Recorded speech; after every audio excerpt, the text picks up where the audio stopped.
What's going on, family? It's your boy Joe, and welcome again to the Mailroom.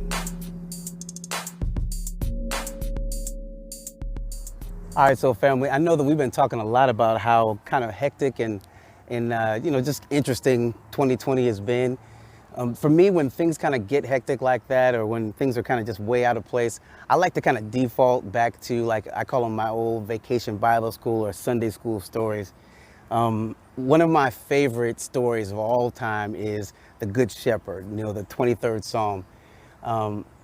Part of the reason why is because it kind of goes through like the whole gamut of life. I love how it starts. And for those of you who are familiar with it, I know that you're going to know what this is and everything like that. But for everybody else, I'll try to see if I can make sure I kind of piece it together. It starts off and says, "The Lord is my shepherd, I shall not want. He maketh me to lie down in green pastures. He leadeth me beside the still waters. He restores my soul. He leadeth me in the paths of righteousness for his name's sake." I mean, we sound like we have a great journey going on here. Then it gets to verse 4 and it says, "Yea, though I walk through the valley of the shadow of death." And it's like, whoa, wait a second. Where did that come from? We were just having green pastures and we're skipping through fields, and all of a sudden now we're in the valley of the shadow of death. And what that does is it reminds me is that sometimes there are going to be times that just happen, and it's not because of not being within the will of God, but sometimes there's just some chaotic things that happen in our lives. But the good thing about how verse 4 ends is it says, "But thou art with me." And so that gives me the reassurance that even though there's some things that just come way out of nowhere, I mean, like, there's no 3A that says like, well, while I was in the, in the pastures, I saw a wolf from a long ways off. No, it just goes straight to valley of the shadow of death. So, I mean, we have to have some assurance there. And what my assurance does come from is that it does say that you are with me, and I can count on that. Now, one of the things I also have to look at about this is that I kind of always try to look at things from how I kind of play in it. And if the way I look at it is like this, like the literal part of it. In verse 1 through 3, he leads, he guides, he restores. The only thing I do is shall not want. That means I ain't doing anything. But in verse 4, the first time I do something, I walk through the valley of the shadow of death. And I don't know about y'all. I mean, this is just me. This is just Joe. But a lot of times, God is leading and God is guiding and everything is going great. But as soon as I make a decision, and as soon as I start walking, I'm in the valley of the shadow of death.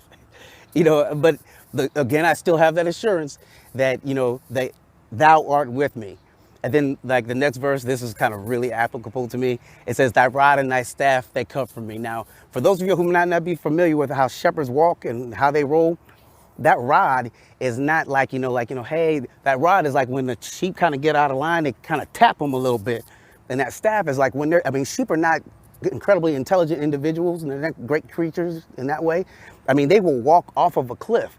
So the staff is meant so that you can just reach out and hook them and keep them from themselves. And that's me a lot of times. That rod, that staff, they call it comfort, but all y'all that are from the South, they understand that sometimes here in the South, they talk about spare the rod, spoil the child. I got a lot of Southern comfort, some rod comfort, you know what I'm saying? But that was good for me, because if not, left to my own devices, just like sheep, I would walk straight into the valley of the shadow of death. But I could fear no evil, because you are with me. That rod and thy staff, they comfort me.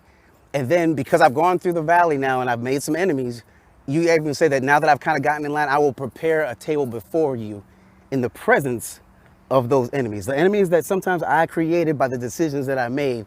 He anoints my head with oil, my cup runneth over, and now surely I have goodness and mercy that follows me all the days of my life. That's the great news about it. But I have to understand that there are some times that are going to be, chaotic. There are going to be some times that are going to be just full of calamity. Even though God has been guiding me through the pastures and leading me beside still waters. But I have this assurance, and I always try to make sure I kind of bring this into some kind of thing that we can all be encouraged by, is that whether or not we got there abruptly, or whether or not we got there on our own, by our own choices, we have the reassurance that God is faithful. He is with us. And even if he has to kind of hook us back in, he's going to prepare that table. He's going to anoint us. He's still going to use us. We still have purpose. And we're going to still be able to walk with him with goodness and with mercy. That's good news for me today. And You know, I always say a lot of times, you know, that might not be all the way what's in the book, but it's still a word if you do want to receive it. And I hope that that blesses you. As always, I just, you know, I hope that if this did bless you and you find some good use for this, you know, make sure you like this, make sure you share it, tag a friend that it might inspire or help. And then just, you know, make sure that if you have something you want to say, you know, say it in the comments. You know, feel free to kind of like, you know, start a little bit of a dialogue about some things that you may actually get out of this message. Once again, my name is Joe. This is the Mailroom. I love you. I will see you soon. Enjoy your day. Be a blessing to somebody today.